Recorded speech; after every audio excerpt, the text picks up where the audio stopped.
আব্দুল কাদেরকে নিয়ে বলেছে সে দেখতে সে কালো, সেজন্য নাকি তাকে ভোট দিবে না শিক্ষার্থীরা। তো আব্দুল কাদেরকে নিয়ে যারা বর্ণবাদী কথাবার্তা বলতেছে বা বলার সাহস করতেছে তাদেরকে হুঁশিয়ার করে দিতে চাই, আপনাদেরকে কিন্তু বেশিরভাগকে যখন এখানে ছাত্রলীগ অত্যাচার সন্ত্রাসী করতে আপনাদের বেশিরভাগকে পাই নাই। 19 জুলাই নাহিদ ইসলামের সাথে আমি ঘুমের শিকার হই, ডিবি হেফাজতে অত্যাচারের শিকার হই, কোথাও আপোষ করি নাই। এবং জুলাই পরবর্তী সময়ে 5 আগস্ট পরবর্তী সময়ে আমি ক্যাম্পাসে ফেরত আসি, আবারও ক্যাম্পাসে শিক্ষার্থীদের নিয়ে কাজ করা শুরু করি। তো এই স্ট্রাগলের গল্প যখন শিক্ষার্থীরা শুনে, আবার একই সাথে আরেকটা জিনিস আছে যে ধরেন আমরা ফ্যাসিবাদের পতন আর গবেষণাভিত্তিক বিশ্ববিদ্যালয় রূপান্তরের জন্য কাজ করলেও আমাদের ফ্যাসিবাদের পতন হলেও কিন্তু গবেষণাভিত্তিক বিশ্ববিদ্যালয় আমরা পাইনি। তো গবেষণাভিত্তিক বিশ্ববিদ্যালয় যেহেতু পাই নাই, আমাদের এবারে ইশতেহার গবেষণাভিত্তিক বিশ্ববিদ্যালয়। তো সেই ক্ষেত্রে শিক্ষার্থীদের যখন এই স্টোরিগুলো শেয়ার করে শিক্ষার্থীরা খুবই মনোযোগ সহকারে শুনেন, এবং তখন কিন্তু তারা আমার এই যে ব্যালটের পিছনে যে ইশতেহার, শর্ট ইশতেহার, সেটা তারা পড়ার জন্য আগ্রহ প্রকাশ করেন। এবং আমি দেখি যে যখন বলি যে আমার ব্যালটের পিছনে শর্ট ইশতেহার আছে, প্রত্যেকেই প্রায় উল্টি এসে পড়া শুরু করে দেন। নর্মালি আমরা যেটা দেখি যে যখন লিফলেট দেয় নর্মালি ব্যালটের কিন্তু পিছনের অংশটা পড়ে না। তো এই অভিজ্ঞতাগুলো হয়েছে, এবং আশাবাদী যে শিক্ষার্থীরা তাদের ইতিবাচক রায় 9 সেপ্টেম্বর দিবেন। আর আরেকটি বিষয়, অনলাইনে নানা ধরনের প্রোপাগান্ডা দেখছি, একজন আরেকজনের এক গ্রুপ আরেক গ্রুপের বিরুদ্ধে প্রোপাগান্ডা ছড়াচ্ছে। কিছুক্ষণ আগে আমার একটা জিনিস চোখে পড়লো, আমাদের যিনি ভিপি পদপ্রার্থী আব্দুল কাদের, তিনাকে নিয়ে খুবই বাজেভাবে একজন সাবেক শিবির, আমি যতদূর শুনেছি ওনাকে, আমি নর্মালি বেশ কয়েকদিন ধরে এই বিষয়ে কথা বলছিলাম না, তো তিনি খুবই বাজে মন্তব্য করেছেন এবং আমি দুঃখ পেয়েছি।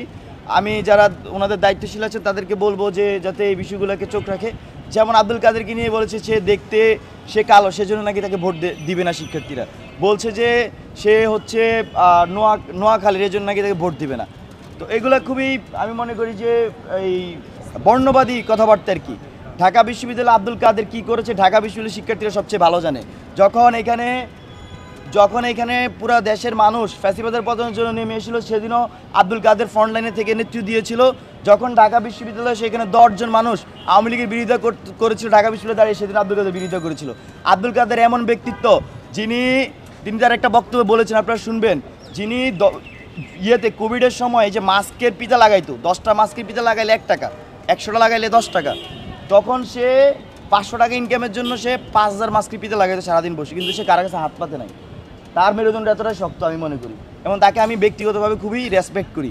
সে আব্দুল কাদের এমন, যখন এখানে অনেকেই ইয়ার দোহাই দিয়ে, অভাবের দোহাই, টাকা পয়সার দোহাই দিয়ে হলে থাকতো বা ছাত্রলীগ জোরপূর্বক তার করতে হয়েছে, সেই সময় আব্দুল কাদের টিউশন করাইতো 4টা-5টা করায় এসে ফ্যাসিবাদের বিরোধিতা করতো। সে তখন এই ছাত্রলীগের চ্যালেঞ্জ ছুটতো, সে জেল খাটছে।